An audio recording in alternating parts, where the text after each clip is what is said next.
itu bertentangan dengan undang-undang. Tapi saya mengatakan begini, harus baca undang-undang lain. Undang-undang lain itu lebih tinggi sumbernya UUD 45, yaitu Presiden memberikan gerasi, amnesti. Jadi sebenarnya ya bahasa Pak Prabowo kan bahasa menjelaskan satu kepada rakyat, agar rakyat mengerti. Ya, tapi follow up-nya tentu adalah satu langkah hukum yang diambil oleh pemerintah.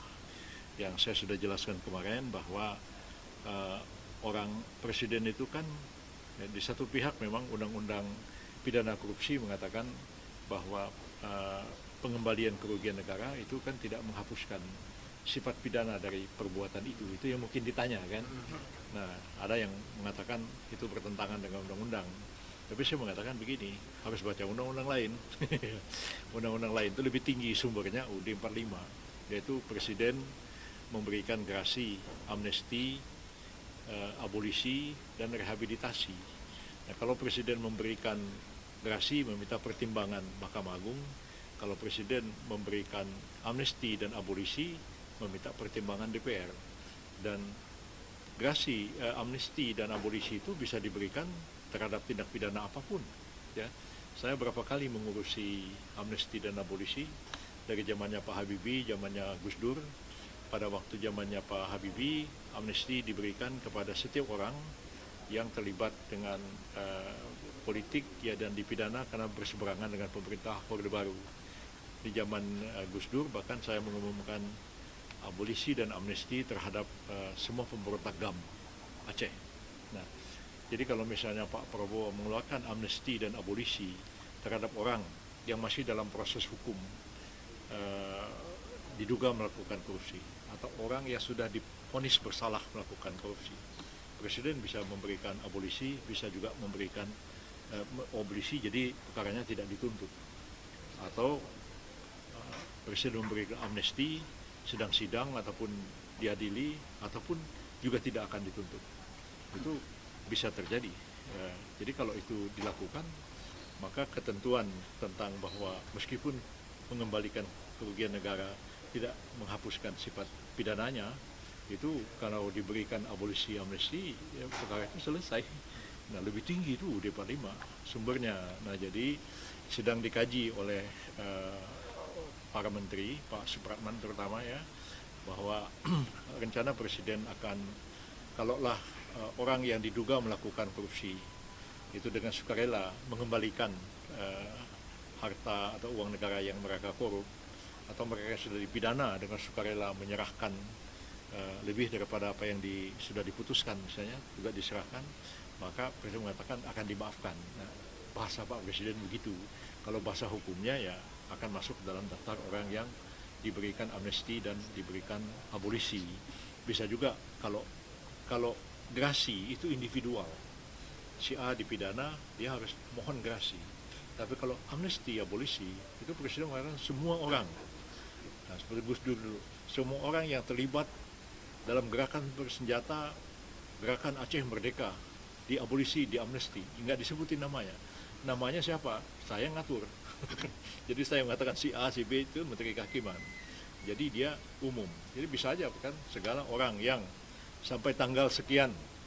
Nah, kalau di PRRI dulu, setiap orang yang terlibat dalam pemberontakan PRRI Perbesta yang menyerahkan diri sampai tanggal sekian diamnesti dan diabolisi. Itu. Nah, kalau misalnya Pak nanti keputusan kalau apa namanya amnesti dan abolisi itu pakai Kepres.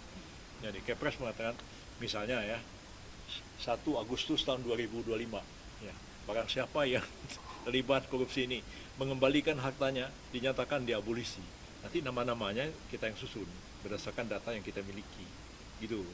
Jadi ya kalau bahasa Pak Prabowo ya mengatakan ya akan dimaafkan. Ya, tentu prosesnya adalah pemberian amnesti dan abolisi ya. Prof, yang 44 terkait dengan ini gitu kan terkait dengan napi ini narkotika. Jadi kan yang akan diamnesti abolisi itu kan beberapa kriterianya sedang kita bahas, antara lain adalah anak-anak muda yang usia produktif dan mereka ini adalah pengguna bukan pengedar. Nah, jadi Pak Presiden berempat orang seperti ini kan mestinya nggak dipenjara, tapi undang-undang kita memenjarakan mereka. Nah, Presiden mau memberikan amnesti terhadap mereka. Nah, karena usia muda dan produktif, ya Pak Presiden maunya, kita kan bilang begini, kan orang ini kan harus direhabilitasi. Nah, kalau misalnya diamnesti terus keluar nggak dia apa-apain, kan kita yang disalahin sama masyarakat. Ngapain sih ini orang bikin resah orang sekampung kan begitu. Nah, karena itu harus ada penyaluran.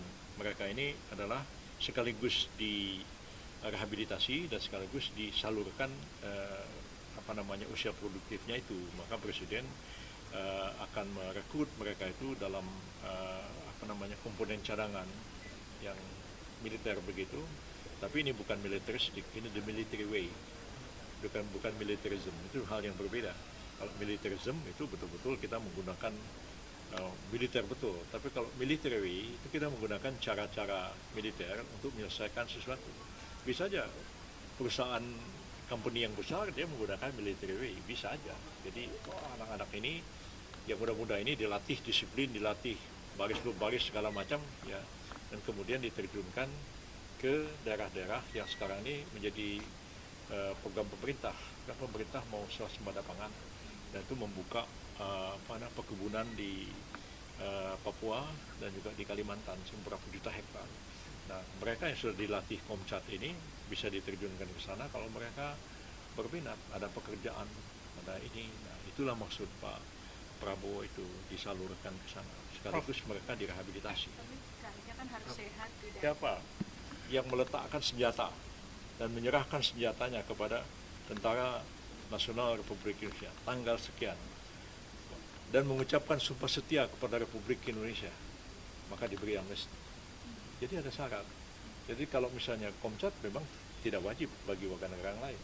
Tapi kalau Presiden mengatakan siapa yang akan bersedia untuk dilatih di Komcat, itu diberi amnesti. Bisa. Itu nanti sedang kita rumuskan. Saya udah berapa kali lah merumuskan. Amnesti ini bisa menghemat anggaran negara sampai berapa sih, Prof? Wah, 44 triliun. anggaran Mungkin tanya sudah Menteri Keuangan. Prof, Tanya Prof, saya target kan narkoba. Untuk jenis lengkapnya ada Ya, berapa? yang lain-lain mungkin tanya Pak Supratman yang lebih tahu ya. Tapi yang korupsi itu nggak banyak. Prof, terkait yang tadi Yang korupsi itu cuma ya berapa ribu lah. Yang paling banyak narkotika. Prof, terakhir tadi yang pelaku korupsi itu, Prof, ketika itu diberi amnesti nanti efek jerahnya itu di mana ya, Prof? Kemudian nanti jika itu berulang lagi itu bagaimana? Begini ya, pidana baru kita ini kan nggak lagi banyak bicara efek jerah. Ini otak kita ini kan Belanda. Ya Anda ini sebenarnya Belanda ini otaknya. Efek jerah itu makanya ada jerah penjara, penjeraan kan, jadi penjara. Kita itu enggak sebenarnya. Karena efek jerah itu tidak lagi menjadi target utama. Orang dihukum supaya dia sadar. Ya kan, jadi ada dia itu rehabilitasi supaya dia menyadari perbuatannya. Jadi taubatan nasuha lah kira-kira begitu kan. Kerugian negara dikembalikan dan kemudian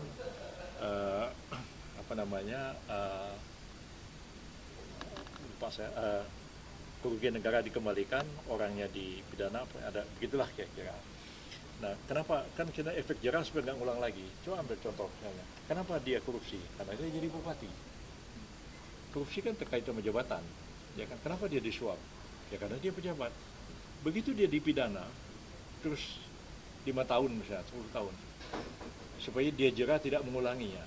Bagaimana mengulangi? Dia kan hanya bisa melakukan itu kalau dia jadi bupati. Kalau dia supir ojek, masa dia mau disuap? Saya nyewa supir ojek. Jadi kan itu dipikir seperti itu. Nah, jadi efek jerahnya itu kan supaya orang tuh kapok melakukan itu. Tapi bagaimana dia mau melakukan lagi kalau dia bukan bupati lagi? Nah itu, jadi sebagian besar orang yang melakukan korupsi itu, kecuali suap ya, itu terkait dengan jabatan. Suap itu hanya penyuap, orang yang menerima suap tetap aja pejabat. Kalau nggak jadi pejabat, gimana mau korupsi? Wartawan kan nggak bisa korupsi. Tapi kan bupati kan bisa dapat jabatan Karena lain, bukan Prof. pejabat. Oke ya. Terima kasih, Prof. Ya.